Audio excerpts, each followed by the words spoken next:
Bienvenidas a todas, un gusto poder tenerlas acá y poder compartir con ustedes este curso. Mi nombre es Vanessa Cordero, para quienes no me conocen, y mi mamá, que es Fabiola Fernández. Entonces, las dos vamos a estar compartiendo con ustedes este tiempo. Vamos a estar analizando qué es esto del enojo en los niños, qué sucede con el corazón de los niños y adolescentes también, porque no solamente está enfocado en mamás que tienen niños, sino también en general cómo evaluar la dinámica de la familia. Entonces va a ser un tiempo de mucha edificación. Confiamos en el Señor de que podamos juntas aprender y también queremos tener un tiempo de interactuar. Así que si usted tiene preguntas, tiene dudas, con gusto puede hacerlas y podemos compartir todas en este momento. Vamos a orar antes de empezar y les doy algunos otros detalles. ¿Sí? Oremos. Oremos. Bendito Padre que estás en los cielos, bendito seas Señor, Dios del universo, creador de los cielos y la tierra. A ti el honor y la gloria, Señor, hoy, mañana y siempre. Te damos gracias, bendito Padre, por este tiempo que podemos reunirnos para conocer de tu palabra y para saber qué es lo que tú quieres que sepamos de ti, Señor, y sobre todo, Señor, que seas tú hablando a nuestros corazones, que seas tú dándonos el entendimiento, la sabiduría que necesitamos, Señor, para conocerte y para saber qué es lo que tenemos que hacer, Señor, en nuestros hogares, con nuestros hijos, en nuestra familia.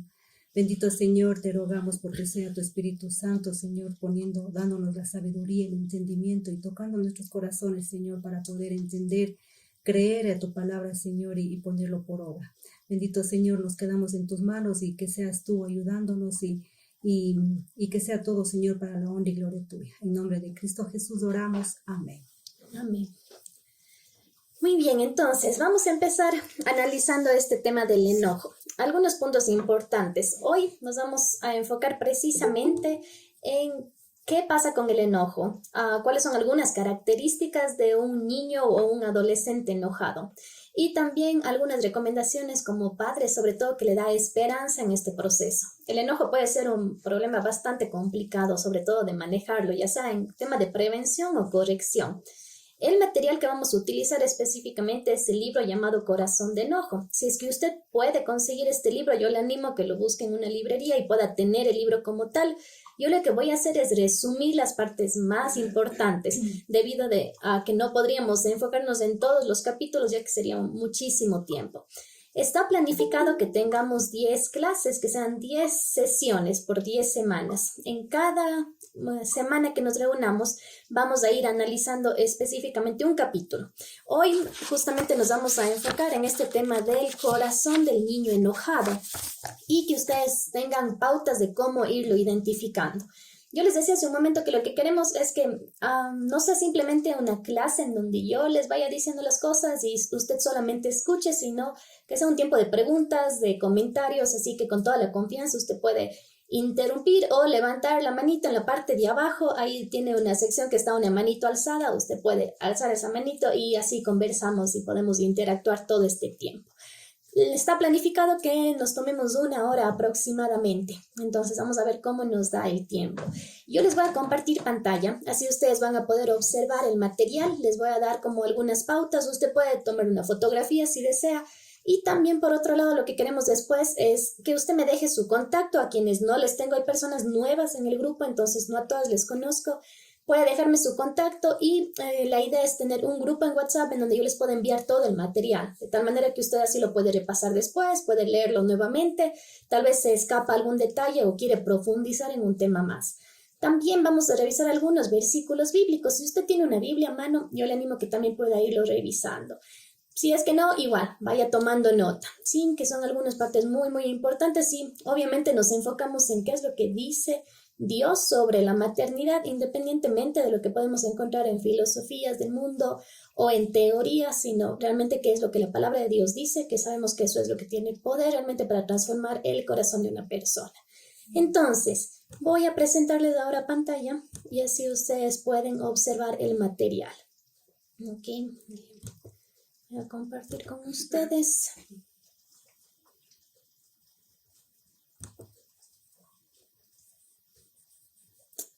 Muy bien, estoy compartiendo ya pantalla con ustedes. Asumo que todas lo pueden observar. Muy bien, entonces, veamos este primer punto. Y aquí hay algunas preguntas. Dice, ¿es el enojo un problema en su hogar? ¿Alguna vez sus hijos le han hablado con un tono airado o irrespetuoso? ¿Pelean entre ellos? ¿Ha reaccionado con ira contra sus hijos por su comportamiento? Estas son algunas de las preguntas con las que justamente hicimos como que la promoción de este curso y que asumo yo que a más de uno respondimos de manera afirmativa. Entonces, este curso es específicamente para poder ir evaluando esto, nuestros propios corazones, también cómo actuamos ante esta situación. Aquí pueden ver la portada del libro, se llama Corazón de Enojo, el autor es Lou Priolo, entonces usted lo puede conseguir, como yo le decía, si desea tener el libro completo. Ok, ¿cuáles van a ser los objetivos que tenemos con este curso? Primero, que usted aprenda a lidiar con el enojo de su hijo o hija, identificar los factores que provocan esto para justamente evitarlo, corregir el enojo de manera sabia y piadosa. Yo les decía hace un momento que hay muchas formas y teorías psicológicas y filosofías que nos dicen en cierta forma cómo corregir el enojo, pero lo que queremos enfocarnos es cómo hacerlo de una manera sabia, de una manera a la que Dios le agrade en realidad. Y también otro objetivo es conocer soluciones bíblicas a los problemas de los niños o niñas relacionados con el enojo. ¿Okay? Niños enojados, entonces. Vamos a empezar primero por una descripción de qué es un niño enojado, cómo se manifiesta el enojo. Y para ello tenemos un ejemplo puntual sobre ello. ¿Ya? Entonces van a escuchar estas características del enojo. Bueno, nuevamente buenas noches, queridas mamitas. Mi nombre es Fabiola, para las que recién se acaban de añadir, y doy gracias por su tiempo, y es un privilegio compartir con ustedes y también conocerlas. En este tiempo vamos a hablar sobre el enojo en nuestros niños. Es un tema bastante importante y necesario de tratarlo. Así es que voy a tomar unos minutitos para dar un ejemplo de un niño enojado y cuáles son las causas que le producen el enojo y también cómo el niño reacciona ante el enojo. Antes de eso, vi en un diccionario qué significa la palabra enojo. Y la palabra enojo significa, dice que es un estado de ánimo que manifiesta ira contra alguien. Entonces, para que un niño se sienta enojado, tiene que estar involucrado una o más personas. Así es que veamos las causas que provocan enojo en un niño. Por ejemplo, puede provocarle enojo cuando un niño no consigue lo que quiere, o cuando nadie quiere jugar con él, cuando no le compran algo que él desee, cuando se burlan de ellos, cuando son criticados, cuando son aislados, cuando son rechazados, y también por la falta de atención, es lo que esto provoca a los niños. Es decir, muchas más situaciones que causan enojo en los niños. La reacción del enojo en los niños se manifiesta con lloro, se manifiesta con gritos, dicen palabras groseras, malas palabras, son irrespetuosos, arrojan cosas, golpean, dan golpes, también maltratan y también en este reacción de maltrato también se involucran hasta las mascotas. Entonces es una reacción muy fea de los niños, se callan, otros se aíslan, se esconden. Con estas reacciones vemos que su estado emocional varía desde una irritabilidad leve hasta una furia y una ira intensa. Entonces, imagínense nosotros como mamitas cómo nos sentimos cuando vemos estas reacciones. Yo creo que nos sentiríamos impotentes, frustradas, asustadas viendo las reacciones tan espantosas que puede desarrollar un niño enojado. Entonces, por eso les animamos, mamitas, a que tomen cada semana este tiempo, se den este tiempo para poder estudiar este material, y creo que vamos a obtener unas herramientas muy útiles y valiosas para poder ayudar a nuestros niños. Algo importante del enojo es que realmente viene a ser algo grave, que afecta el corazón del niño, que afecta ya su carácter, y hasta se dice que ya llega a ser un rasgo de la personalidad del sujeto. Por eso es que un niño que está enojado y que se mantiene enojado se convierte en un adulto rebelde, en un adulto que constantemente está en contra de todo lo que se le dice. Y algunas características específicas de los niños enojados tenemos estas explosiones de ira, los berrinches, las discusiones, gritos, como decíamos hace un momento, peleas, golpes, amargura, apatía, y pudiéramos hablar de muchas cosas más. Ahora es interesante que el enojo en el niño como tal a veces también está vinculado con el enojo que él ve en los padres. Entonces se convierte como en una pauta repetitiva de comportamiento en algunos casos. En otros casos puede ser que no, que usted me diga como mamá soy muy tranquila o mi esposo es muy tranquilo y en realidad no sabemos de dónde saca ese enojo, lo vamos a ir viendo también de dónde es que surge todo esto. Pero estas son algunas de las características que ustedes pueden ver en la pantalla sobre el enojo, que manifiesta un niño enojado. ¿Qué pasa entonces? Como decía mi mamá, justamente esto quita mucho la esperanza a los padres. Les hace sentir a los papás como que no hay forma de quitar esto en el niño, porque el enojo no va disminuyendo, sino cada vez se hace más intenso. Por ello es que muchos papás llegan ya desesperados, por ejemplo, a consulta cuando ya no saben qué más hacer con su niño, que ya rompe las cosas, constantemente está golpeando a sus hermanos o es cruel con las mascotas, que esa es una característica muy típica también del enojo, o que ya grita constantemente a sus padres. Entonces, esto realmente quita la esperanza a los papás. Y por ello es importante que en las escrituras ustedes primero como madres puedan encontrar esa esperanza, porque necesitan sus hijos justamente ver que ustedes saben cómo manejarlo y que ustedes pueden ayudarle en este proceso, porque su niño o su adolescente en su propia inmadurez que tiene no es capaz de controlarse, pero usted como adulto sí puede ayudarle en este dominio propio.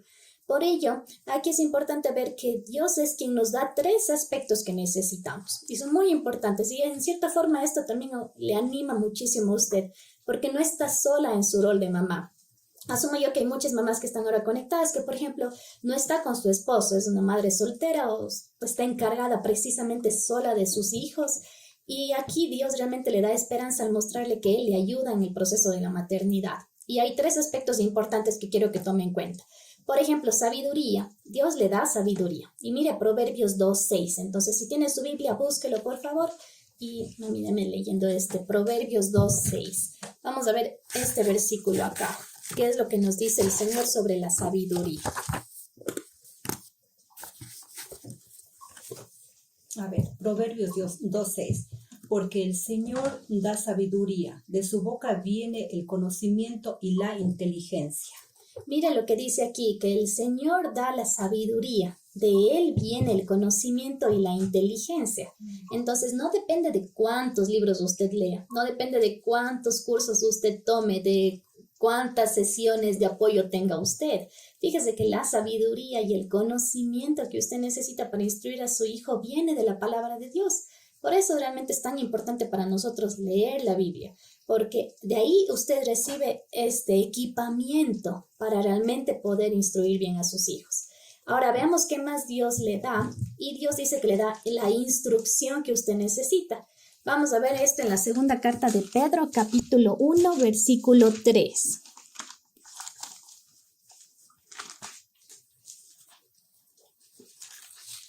Sí.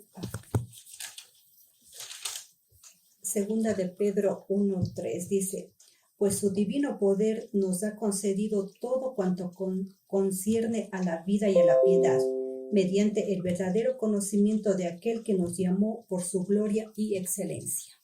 Entonces, mire que en Pedro nos dice que Él nos concede todo lo que necesitamos para vivir. Entonces, de Él nos da esta piedad para nosotros poder vivir de una manera adecuada, de una manera correcta. Y de Él procede todo. Ahora, ¿qué más Dios hace? Dios también le da el deseo a usted. ¿A qué nos referimos aquí? A que Dios le ayuda literalmente, porque puede ser que hay días que usted ya no tiene ganas de pelear con ese tema, ya no quiere estar batallando con su hijo, usted simplemente ya como que se da por vencido y le deja hacer lo que él quiere. Pero Dios le anima a usted, Dios literalmente es como que le impulsa para que recobre fuerzas y para que siga trabajando este tema con sus niños. Y esto dice en Filipenses 2:13. Entonces, mire este versículo. Filipenses 2:13. Porque Dios es quien obra en ustedes, tanto el querer como el hacer para su buena intención. Mire lo que dice aquí, que Dios es quien obra. Dios es quien le permite hacer aquello. Y Él pone el querer como el hacer. Entonces, si usted dice como que yo ya no tengo ganas, ya no tengo fuerzas, yo ya me di por vencida, pues Dios es quien le impulsa a seguir adelante. Dios es quien le pone ese deseo, quien le instruye y quien le da la sabiduría. Y esto, mamita, es llena de esperanza, porque usted no está sola en esta batalla. Probablemente usted, como le decía hace un momento, no tiene a su esposo al lado.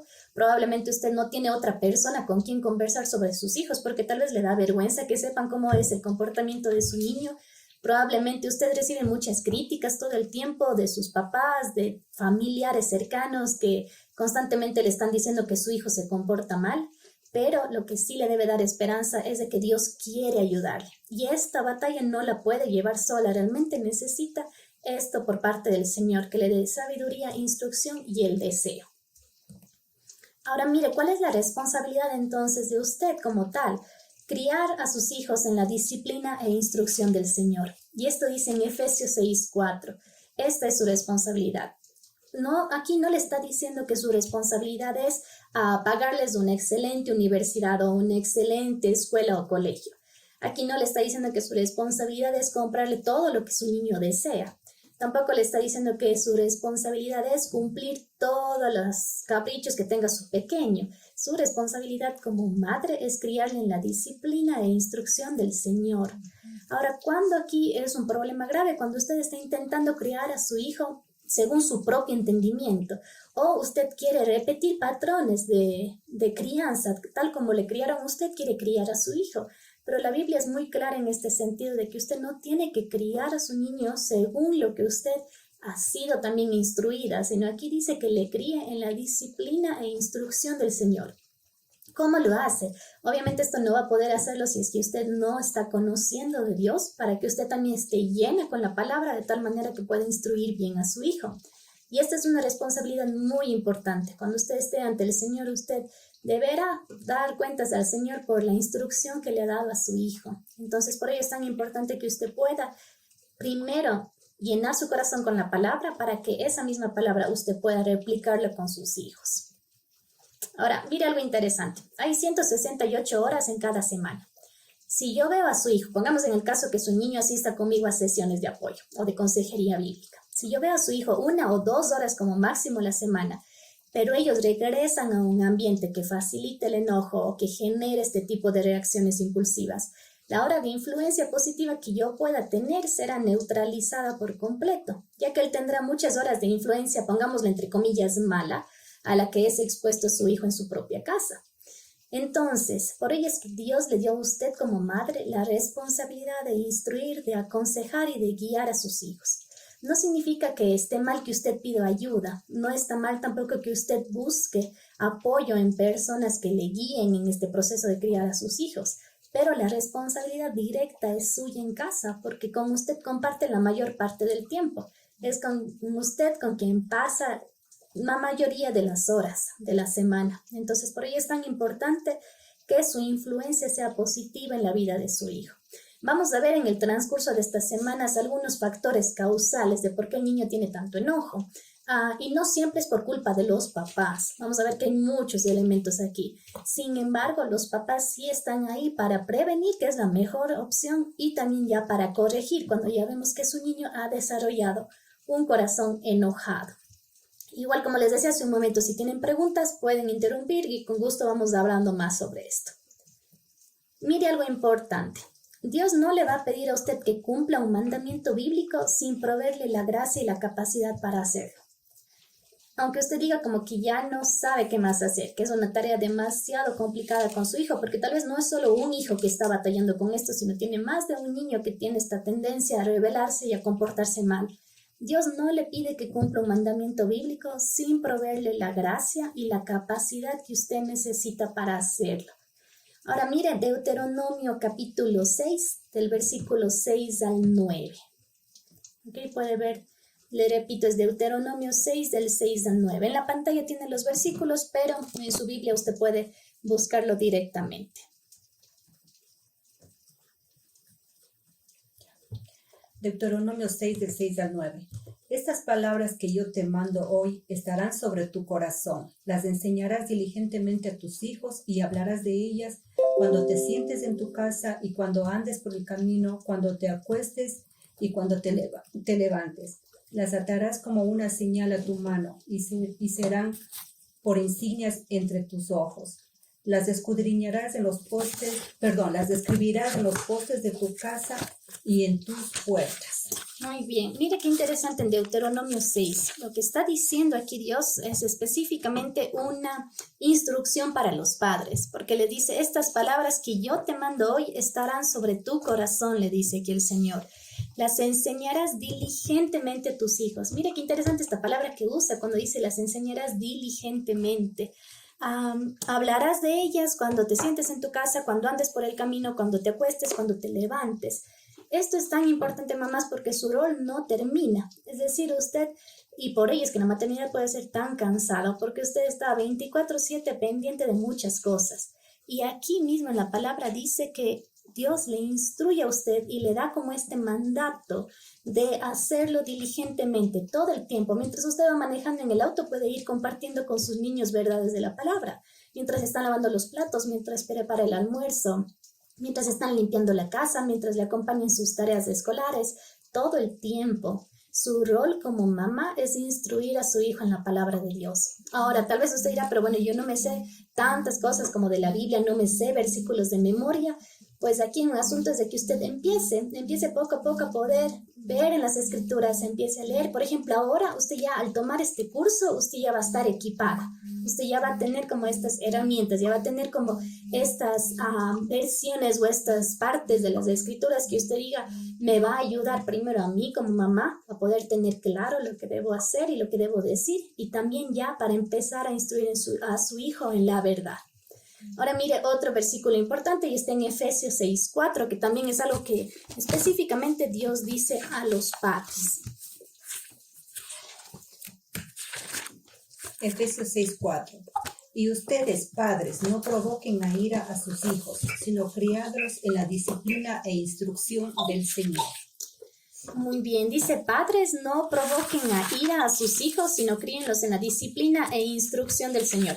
Y mira lo interesante, porque aquí ya es mucho más específico lo que nos está diciendo en este versículo, porque ya dice a los papás, miren, no provoquen a ira. Y vamos a después hablar más de eso, pero ¿cómo es que los padres pueden provocar a ira a sus hijos? A veces puede ser precisamente por ello que sus hijos reaccionan mal, y esto es lo que provoca la ira en ellos. Eli tiene una pregunta.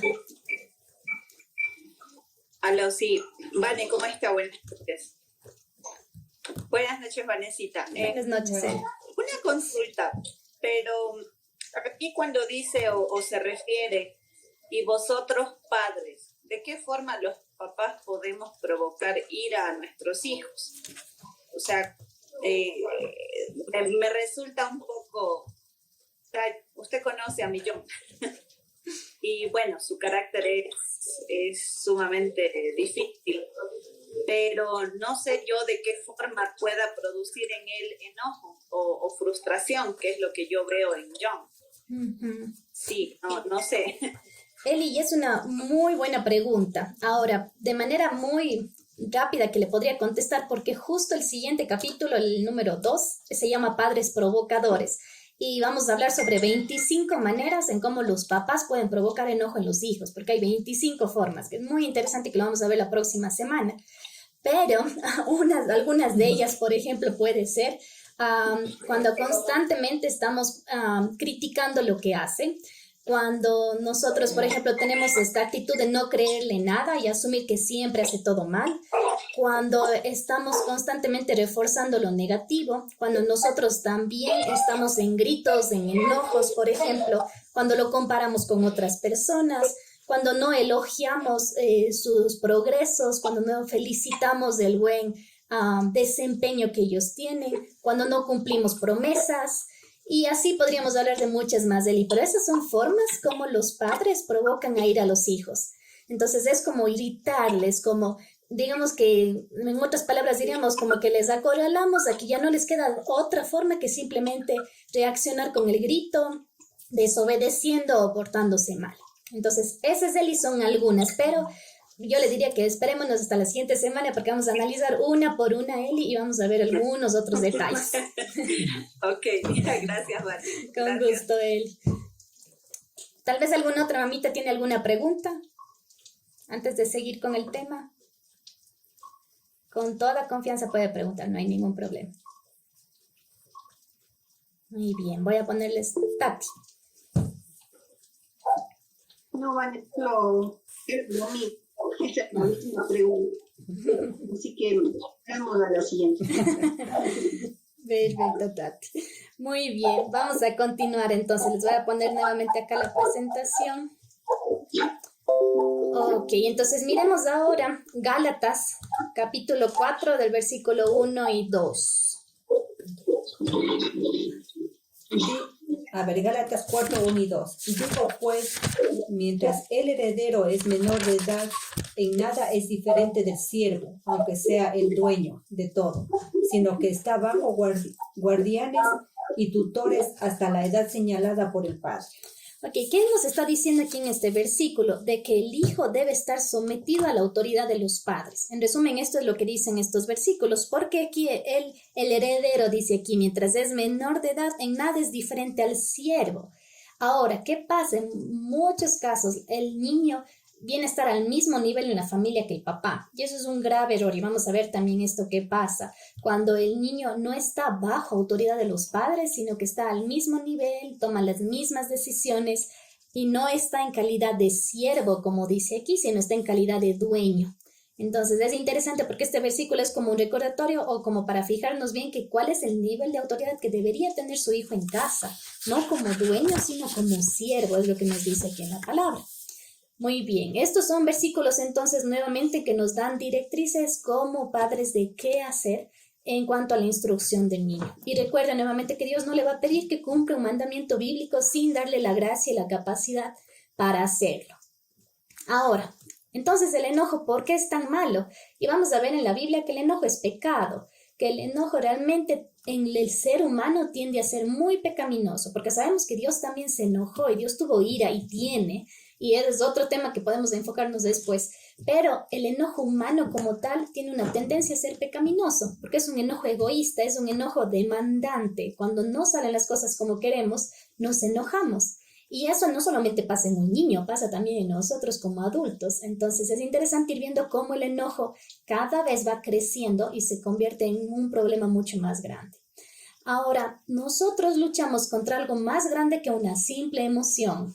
A veces tenemos esta tendencia de ver como que el enojo es una simple emoción, así como la alegría y como la tristeza. Sí es una emoción, pero el enojo ya tiene otra connotación porque el enojo esclaviza. Y es muy peligroso. Por eso es que les decía que es tan bueno que ustedes puedan participar de este curso de tal manera que no solamente tengan las herramientas para la prevención del enojo, sino para corregirlo ahora que está a tiempo con sus hijos o en su propio ambiente familiar, porque el enojo es esclavizante. El enojo, una vez que empieza con un niño y no se soluciona, le lleva a tener serios problemas en toda su vida, porque es algo con lo que va a llevar mucho tiempo cargando. Ahora miremos en Romanos 6:16. Vamos a ver este versículo que nos dice sobre esta parte del enojo. Romanos 6:16. ¿No saben ustedes que cuando presentan como esclavos a alguien para obedecerle, son esclavos de aquel a quien obedecen, ya sea del pecado para muerte o de la obediencia para justicia? Miren que nosotros llegamos a ser esclavos del pecado y el pecado lo que hace es conducirnos a la muerte, mientras que la obediencia nos conduce a la justicia. Este es un principio muy importante que también usted debe enseñar a sus hijos de cómo el enojo, al ser pecaminoso, nos esclaviza y su fin es la muerte, no una muerte física, literal, pero esta muerte espiritual y que es muy dañina. Por ello es que una persona enojada es constantemente víctima de depresión, de ansiedad, de esta culpabilidad que lleva porque eso genera el enojo. Ahora mire Juan, en el Evangelio de Juan, capítulo 8, versículo 34.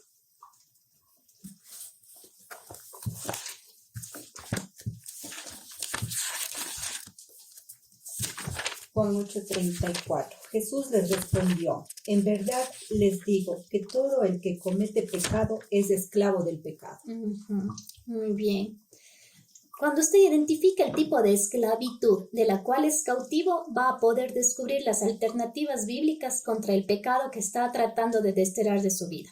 Por ello es tan importante identificar esto del enojo para que usted, una vez que sabe cuál es la enfermedad, pueda encontrar la cura. Pero mientras usted no sepa cuál es la enfermedad, no puede desterrarlo de su vida. Por ello es que el enojo, al ser visto como pecado, sabemos que la solución está en Cristo y a través de la palabra podemos aprender qué es lo que Él desea de nosotros. Un enojo pecaminoso puede convertirse en un rasgo dominante de su personalidad, lo que hace un momento les decía. Por ello es importante determinar la fuente del enojo y encontrar los recursos para vencerlo. Lo vamos a ir viendo capítulo tras capítulo, vamos a ir viendo muchos más elementos ya muy prácticos. Ahora, al ser el primer capítulo, es más un asunto de entender de dónde surge, de entender como las herramientas que Dios le da desde la palabra de Dios, pero iremos viendo partes mucho más prácticas también con el pasar de las semanas. ¿Cómo se desarrolla la rebelión? Y esto es interesante porque un niño enojado no precisamente es un niño rebelde. ¿Qué pasa? La rebelión ya es como el último eslabón, ya es como el mayor descenso que hubo. Porque primero hay 4 aspectos previos a la rebelión. Entonces, ¿cómo es que llegamos a la rebelión? Y fíjese que en la primera parte, en la parte superior, empezamos con un espíritu herido. Entonces, nuevamente, para que uno de sus hijos, usted dice, no es que mi hijo ya esté en nivel de rebelión, es porque debía haber pasado ya previamente por estas 4 etapas previas. Y por ello es importante ver en cuál está tal vez su niño, o no solo puede ser un hijo, puede ser su propia situación del corazón, para ver hasta dónde llegamos al tema de rebelión. Un espíritu herido es el primer punto. ¿Qué pasa aquí? ¿Cuándo está su espíritu herido? Cuando, por ejemplo, recibió alguna ofensa, ya sea real o puede haber sido simplemente percibida. Pero esto lo que hace es que cuando uno es herido en su corazón y esto no es solucionado, esta herida abierta genera amargura. Y mire esto en Hebreos 12:15. Vamos a leer Hebreos 12:15.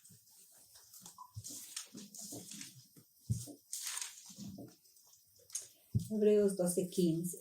Cuídense de que nadie deje de alcanzar la gracia de Dios, de que ninguna raíz de amargura brotando cause dificultades y por ella muchos sean contaminados. Y mire que la raíz de amargura hace que se contaminen muchos, porque no solo le afecta a la persona que está con amargura, sino que esto se desparrama a quienes están al lado. Y la amargura es este segundo peldaño en esta bajada. ¿Okay? Algo que pasa aquí, ¿cómo es que se genera la amargura? Constantemente se da cuando estamos repasando la ofensa. Cuando hay amargura en el corazón, cuando la herida que fue generada previamente no se sana, sino que estamos dando la vuelta ahí mismo, como que estamos pensando mucho en lo que me hicieron, en cómo me ofendieron, en cómo me lastimaron. Entonces, ¿qué pasa? Que es como abonar esta semilla de la herida que cuando madura llega a convertirse en esta raíz de amargura, que es muy dañina y que esto contamina, como veíamos hace un momento. Ahora, ¿qué pasa entonces con esta raíz? Doctora Vanesita, Dígame, Paola. Por ejemplo, el momento en el que está el niño con el espíritu herido, le llamamos la atención porque hizo algo que se portó mal.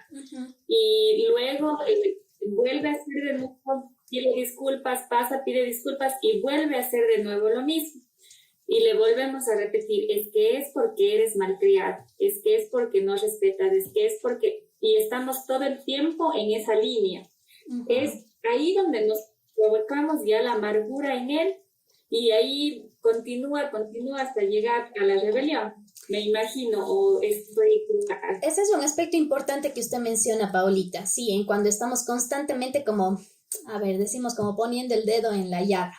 Por un lado, sí, Paulita. Ahora, por otro lado, ¿qué podemos hacer? Si es que digamos que es la situación de uno de sus hijos que constantemente hace lo mismo, lo mejor que usted puede hacer es ya no repetirle lo que el niño está haciendo mal, sino pedirle que él le diga. Entonces, por ejemplo, decirle, me voy a inventar Joaquín, como que, Joaquín, ¿qué pasó? ¿Por qué estoy disciplinándote otra vez?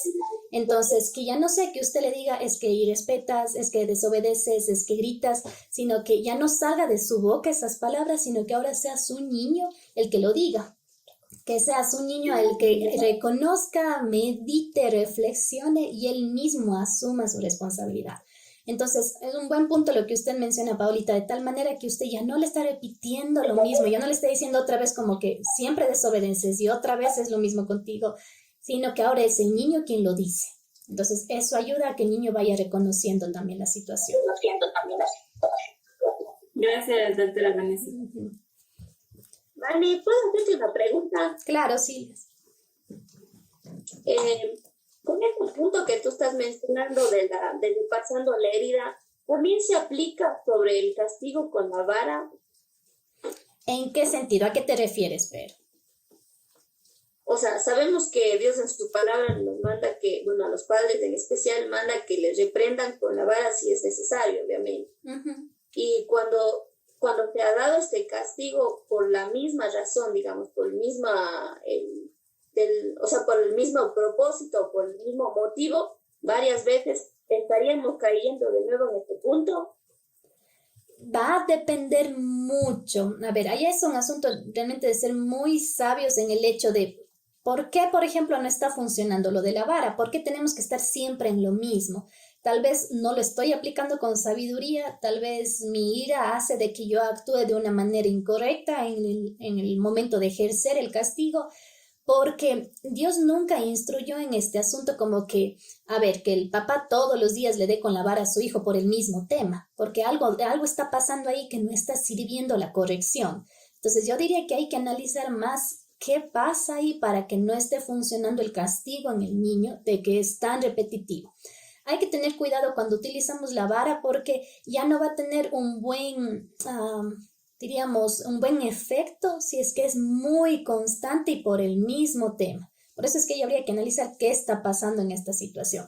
Ahora, más que hablar del tema de espíritu herido, no nos referimos directamente a cuando los papás ejercen castigo, porque esa es responsabilidad de los padres, es la forma en donde usted como padre puede disciplinar a su niño. El espíritu herido va más allá a cuando somos poco prudentes con las palabras que utilizamos, por ejemplo. Cuando ya lastimamos el corazón del niño porque le insultamos en medio del grito que teníamos, en medio del enojo que nosotros tuvimos porque se comportó tan mal el niño. Cuando lastimamos el corazón del pequeño también es cuando ya nosotros, por ejemplo, hay papás que dicen como que ya no te vuelvo a hablar toda la semana, o esas son actitudes que hieren el espíritu del niño, no tanto la disciplina que aplique, sino la actitud con la que lo hace, las palabras que utiliza, los gestos que usted utiliza con su hijo. En tu caso como tal, Silvis, en cuanto al uso de la vara, que es bíblico, sí, pero también es un punto de sabiduría y prudencia, y también analizar qué pasa, que tengo que siempre usar la vara en el mismo tema y como que eso no está generando un efecto en mi hijo. Entonces y es un tema importante que vamos a hablar también en otro capítulo, Silvis, como para poder analizar mucho más la situación. No sé si eso responde tu pregunta o tenías otra inquietud. No, eso sí responde. Gracias, Juan. Listo, Silis, con gusto. Muy bien. Entonces, después del espíritu herido, descendemos a la amargura. Y después de la amargura, descendemos al enojo. Fíjese que acá aparece apenas el enojo. Ahora, ¿qué es este enojo? Es este tercer escalón que tenemos en la pendiente. Ahora, este es el tipo de enojo que la Biblia advierte a los papás que no provoquen en sus hijos, ¿ok? No simplemente es una explosión momentánea que se disipa rápidamente, porque si es que así fuera, todos nos enojamos todos los días. Entonces, cuando hablamos de aquí, en este tercer escalón de enojo, no es este simple enojo que usted explotó un rato o que su niño explotó, pero enseguida se da cuenta, pide disculpas y arreglamos la situación. Eso nos pasa a todos. De este enojo que ya estamos hablando aquí es cuando ya se convirtió en algo habitual, que ya se vuelve inherente a la personalidad de su niño. O sea, que ya tiene constantemente fruncido el ceño, por ejemplo, que ya constantemente está a la defensiva, que siempre está gritando, que no le obedece. Ya cuando hablamos de este enojo, nuevamente, no es el enojo característico diario que uno a veces tiene, sino ya es un enojo propio casi que de la personalidad de su niño y que es tan dañino, no solo con él, sino porque hace, por ejemplo, que su niño casi que no tenga amiguitos porque ya está constantemente enojado, o también esto genera de que sus hermanos no quieran mucho jugar con él porque dicen es que él siempre se enoja, él siempre grita, él siempre tira las cosas. A ese tipo de enojo nos referimos acá. Cuarto, descendiendo, vemos la obstinación. Ok, ahora, ¿qué es esto de la obstinación? Cuando un niño está en este proceso de rebeldía, la Biblia dice que es culpable de idolatría. Y esto es muy interesante. ¿Por qué el niño se convierte en idólatra bíblicamente? Porque cree el niño que él es el soberano y el dueño de su propio destino. Entonces, cuando el niño ya está en nivel de obstinación, es cuando el niño ya se cree el rey de la casa. Es decir, él asume que todo debe girar en torno a él, que él puede hacer todo lo que él quiera y que él decide o no las cosas que se hacen. Esto es obstinación. Y por último, cuando llegamos a rebelión, aquí sí ya hablamos de el necio proverbial. ¿A qué me refiero con necio proverbial? Y aquí sí tenemos 25 características también de un niño necio. Ahora, es interesante que en nuestro vocabulario utilizamos mucho la palabra necio. Como decimos, como que este niño es necio, esta persona es necia, etc. Utilizamos muchísimo esa palabra necio. Pero aquí ya en Proverbios vamos a ver que el necio tiene específicamente algunas características muy interesantes. El tiempo no nos va a dar para revisar, es imposible todos los proverbios, pero los proverbios tienen tanta sabiduría, justamente por ello son proverbios. Y yo le animo que después usted pueda en su casa leer cada uno de estos proverbios, porque va a encontrar las características de un necio, es decir, de un niño ya rebelde. Mire cuáles son estas características, le voy a leer rápidamente. Desprecia la sabiduría y la enseñanza, aborrece el entendimiento, es tristeza de su madre, dice el Proverbios 10:1. Se divierte en hacer maldad, es derecho en su propia opinión, es rápido para airarse, no le gusta apartarse del mal, es engañoso, es insolente y confiado, menosprecia el consejo de su padre, menosprecia a su madre o a su padre, no responde bien a la disciplina, no entiende la sabiduría. Tiene un sistema de valores mundano, es pesadumbre de sus padres, hiere a sus padres, su opinión es la única válida, provoca contienda e ira con sus palabras, su propia boca lo descubre, es polémico, es despilfarrador, repite su necedad, confía en su propio corazón, no puede resolver conflictos y da rienda suelta a su ira. Mira, estas son 25 características de un necio según Proverbios. Tal vez en alguna de estas pueda encajar la situación de sus hijos. Entonces, ¿qué pasa? Y quiero que mire estas dos imágenes acá. Tenemos el hogar centrado en el niño y el hogar centrado en Dios. Y estas imágenes son muy importantes porque quiero que usted piense con qué modelo se identifica. Estas imágenes están así, son justamente tomadas del libro. Y piense usted en cuál de ellos encaja su familia.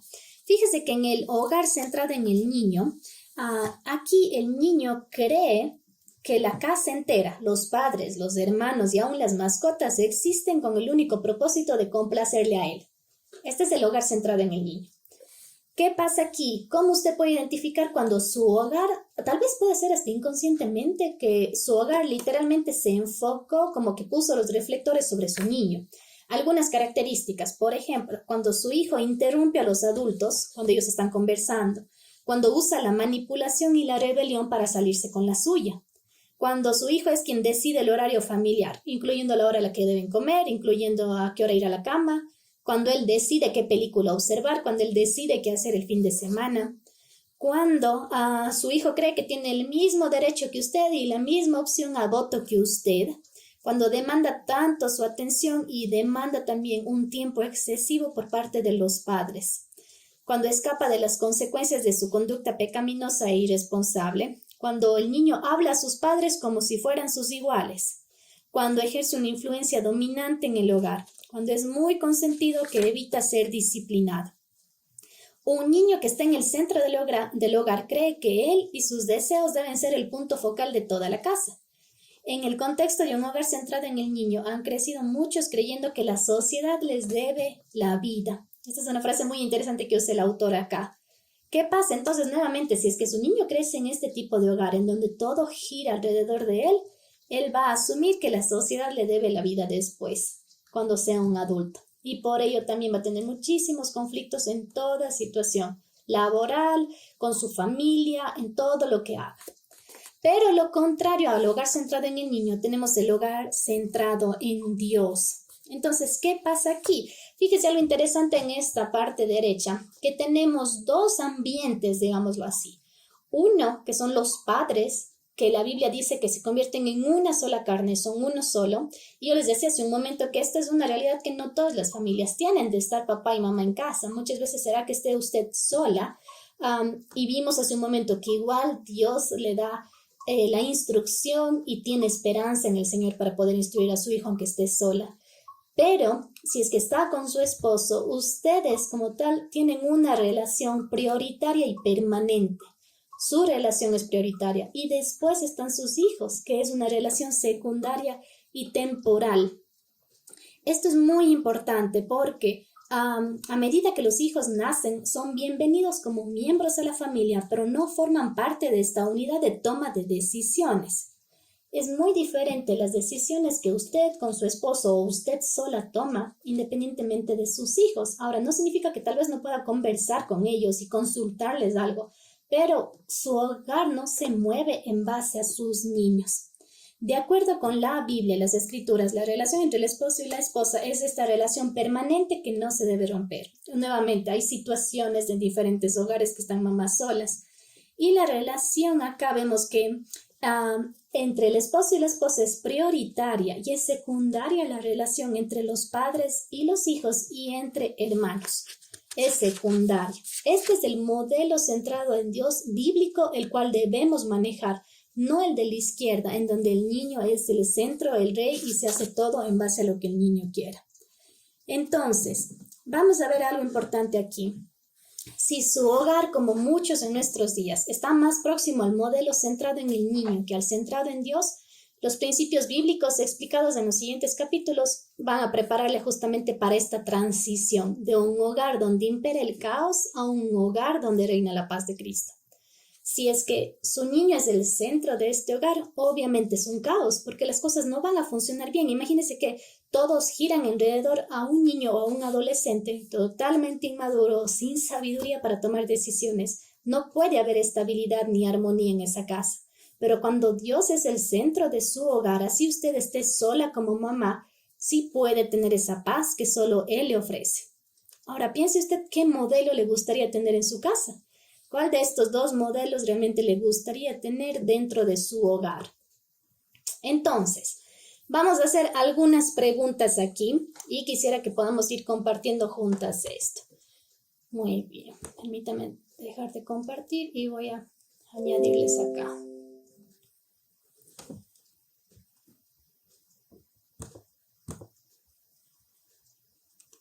Muy bien, entonces, algunas preguntas que voy a irles haciendo y también ustedes pueden aprovechar este tiempo para preguntas en estos minutos que nos quedan.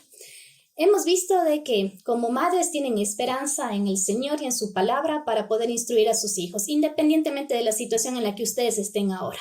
Que Dios les da la sabiduría, les da la fortaleza, les da el deseo y genera ese cambio en sus niños. Entonces, ¿cómo es que usted puede realmente sentir esa esperanza que Dios le da para instruir a sus hijos? ¿Qué me respondería usted aquí? ¿Qué es lo que Dios dice que le va a proveer a usted como mamá para poder criar a sus hijos en sabiduría? Cualquiera de ustedes puede responder. Gracias.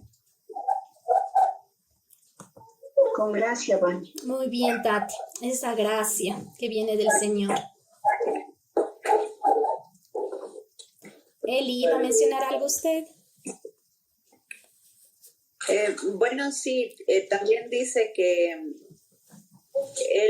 nos pone en nosotros la sabiduría, ¿no? Para poder nosotros también formar a nuestros hijos en el conocimiento de Él. Sí. Exacto, Eli, eso es muy importante. Él nos da esa capacidad, ¿no? Porque ahora entiendo que no depende de uno, ¿no? De lo inteligente que pueda llegar a ser un papá, sino más bien en que esa sabiduría provenga del Señor. Sí. Totalmente. Muy bien, ahora miren, veíamos hace un momento que un corazón herido genera amargura. Entonces, ¿de qué manera usted podría enseñar a su hijo a responder de manera adecuada cuando es herido? ¿Quién quisiera hablar sobre este tema? Porque esto es muy importante, porque miren, heridas vamos a recibir todo el tiempo y sus niños en todo lugar, no solamente en casa, por tal vez, digamos que usted tuvo un mal día y reaccionó mal, tal vez sin querer, pero terminó diciendo alguna palabra que a su niño le lastimó. Entonces, no podemos eliminar las heridas, porque eso se va a dar todos los días, todo el tiempo. El asunto es cómo usted como mamá puede instruir a su hijo a responder de manera adecuada cuando su corazón o su espíritu es herido. tenemos que reconocer nuestros errores, Vanesita. Como madres, muchas veces lanzamos palabras al viento y no pensamos en las consecuencias de esas palabras. Entonces, creo que sería bueno que reconociéramos nuestros errores y pidiéramos perdón a nuestros hijos por las palabras dañinas que estamos lanzando. Ese es un muy buen punto, Paulita. En realidad, cuando los padres reconocen eso ante sus hijos, le da la herramienta a su hijo para que ellos también sepan qué hacer la próxima vez. El tema del perdón es muy importante también, que usted enseñe a su hijo a perdonar, de tal manera que cuando él sea ofendido, esa ofensa no se convierta en este ciclo que le lleva a la amargura, porque recuerde que cuando el corazón está herido y seguimos dando vueltas a la ofensa, se convierte en amargura. Entonces, cuando usted instruye a su hijo en el perdón, esa es una herramienta hermosa que vemos en la palabra que Dios mismo nos muestra, de tal manera que sus niños, la próxima vez que sean heridos, ya sea tal vez por usted o por alguna otra persona, puedan perdonar. Y eso es como cubrir la ofensa, pasar por alto la ofensa de tal manera que no llegamos a tener esta raíz de amargura. Ahora, ¿cómo le enseña a su hijo a perdonar? ¿Quién me respondería a esto? Bueno, yo creo, Vane, que a mí me ha pasado, bueno, con algunas veces también con mi hija Angélica, que ya está adolescente, y pienso que primero yo me he acercado a ella realmente con un corazón arrepentido y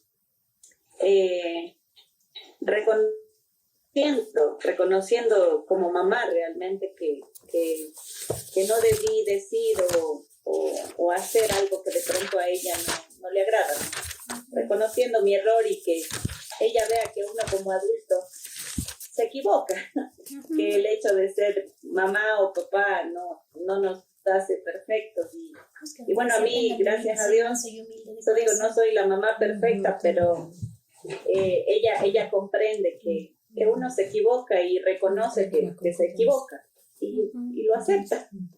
Sí, eso creo que en mi caso, pues yo hablo por mi experiencia.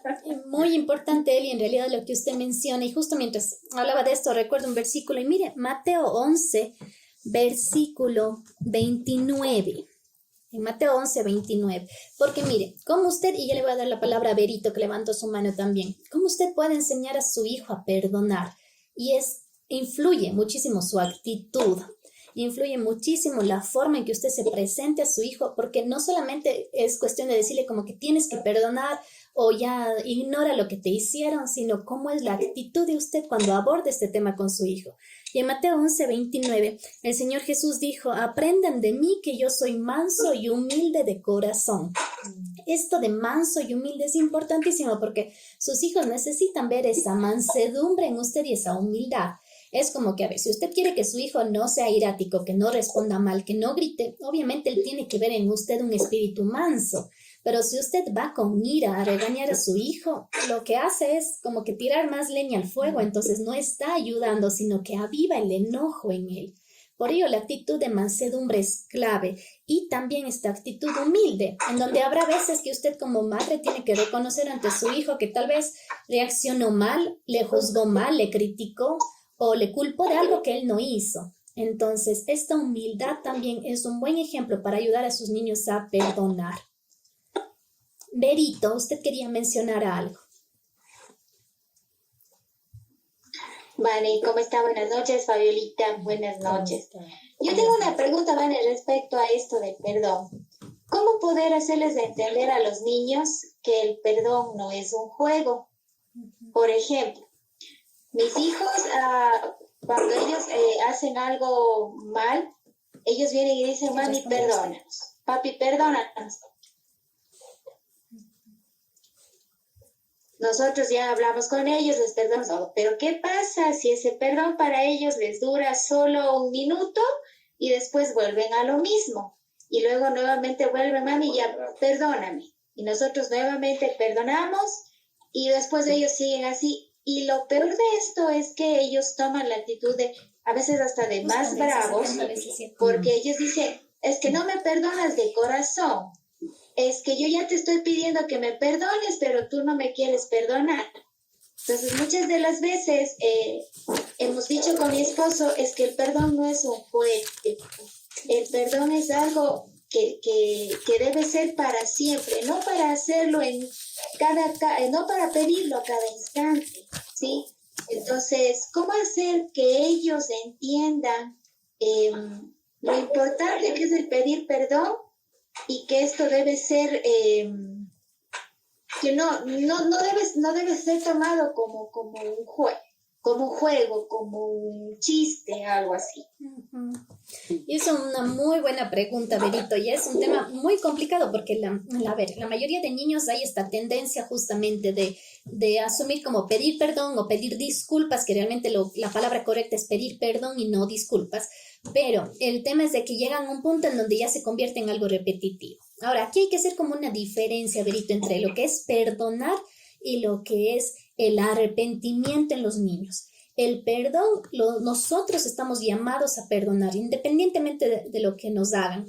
El Señor Jesús mismo le dijo a Pedro cuando le preguntaba como cuántas veces debemos perdonar, y él le dice 70 veces 7, en el sentido de que toda la vida tenemos que perdonar y no debemos ir contando, sino como que es infinito este tema del perdón.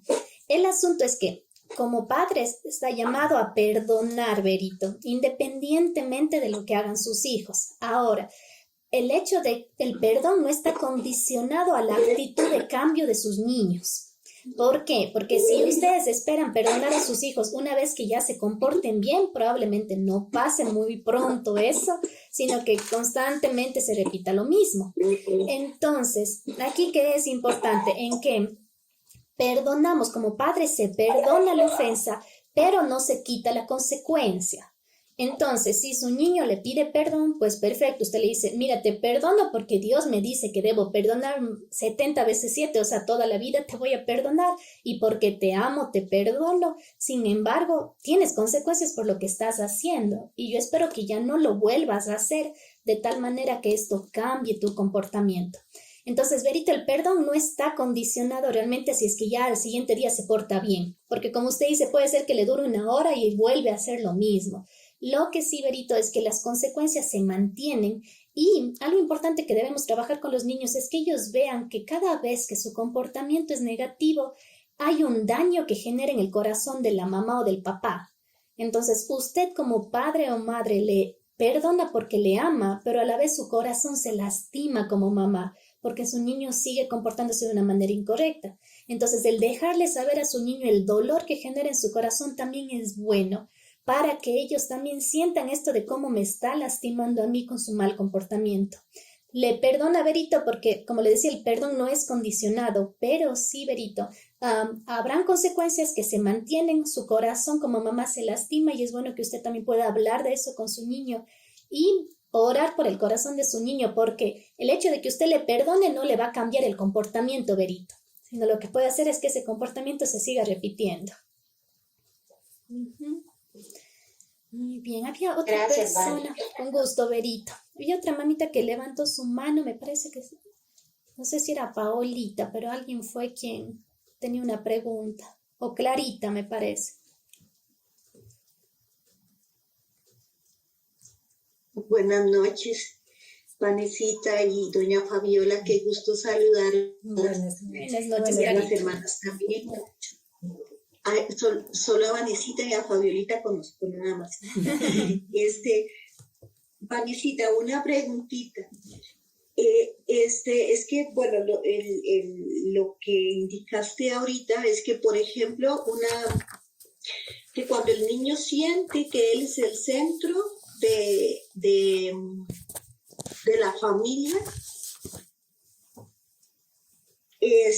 muchas veces él quiere ser, o más bien porque él no se siente el centro de la familia, es que él manifiesta enojo. ¿O estoy equivocada? Es que, por ejemplo, conozco muchos casos de niños que más bien por haber sido abandonados, rechazados, ellos manifiestan enojo y están enojados por haber sido niños que han descuidado. Entonces, ¿cómo tratar ese enojo del niño que ha sido maltratado, herido? porque yo pienso que ese es tal vez más difícil de tratar. Y sí, Clarita, mire, justamente hay muchas razones por las que un niño tiene enojo. No solamente por este tema del hogar centrado en el niño, que, bueno, de por sí no es correcto, sino ya es pecaminoso cuando el hogar gira en torno al niño. Pero hay muchos factores que generan el enojo, como estos niños abandonados, o niños maltratados, abusados y un sinnúmero de otros factores causales que también iremos viendo en los otros capítulos. ¿Cómo tratamos con eso, Clarita? Ahora, es mucho de llegar al corazón del niño, de tal manera que este niño se sienta amado, de que este niño se sienta esta parte afectiva que es tan importante, que sienta que puede recibir un buen trato y que no todo es a gritos, que no todo es con enojo, que no siempre va a estar abandonado. Entonces hay muchos aspectos ya muy profundos del corazón porque cada situación va a ser muy diferente. Es diferente a tratar con un niño que es abandonado, abusado, maltratado, con un niño, por ejemplo, que simplemente tiene enojo porque los papás no conceden los caprichos que él desea. Entonces, va a depender muchísimo la situación. Obviamente entendemos que es fundamental la palabra de Dios transformando el corazón del niño, porque de ahí viene la salvación y la esperanza para este niño. Pero también va a depender cómo activemos, digamos que redes de apoyo. Por ejemplo, en caso de niños abandonados, ¿quién puede ser ese soporte humano que les ayude a estos niños a sentirse amados? Entonces ya entramos en otra categoría, en otro proceso muy interesante de su pregunta también, Clarita, que podríamos irlo analizando también en las próximas sesiones de qué más hacemos ya con esta categoría específica de niños, que es otra situación. Muchas gracias, Vani. Un gusto, Clarita. Ahora sí. Buenas noches. Buenas noches. Es que todavía puedo hacer una pregunta. Claro, con gusto, diga. Bueno, realmente, sí, tiempo todavía. Sí, siga nomás, no hay problema. Tenemos ese tiempo para su pregunta. Ya. Buenas noches, muchas gracias. En realidad el tema es bastante interesante, pero de lo que estoy viendo está enfocándose desde el punto de vista o cuando se puede irles educando desde pequeñines. ¿Qué hacer con chicos ya o chicas que son ya jóvenes? ¿Qué hacer si no se ha acostumbrado a pedir perdón? Y ya se ha ido sembrando, interiorizando la amargura, la culpabilidad hacia los padres o hacia hermanos, a creer que los demás nos han hecho daño y siempre estamos con eso. O sea, es como una especie de pretexto, de justificación para evadir su parte de responsabilidad y de solamente de hacer ver que los demás somos los culpables. ¿Qué hacer si he pasado mucho tiempo, si ya prácticamente son jóvenes? Con niños se puede ir canalizando, se puede ir ayudando, pero con jóvenes, ¿qué hacer ahí? ¿Cómo actuar como padre en este caso?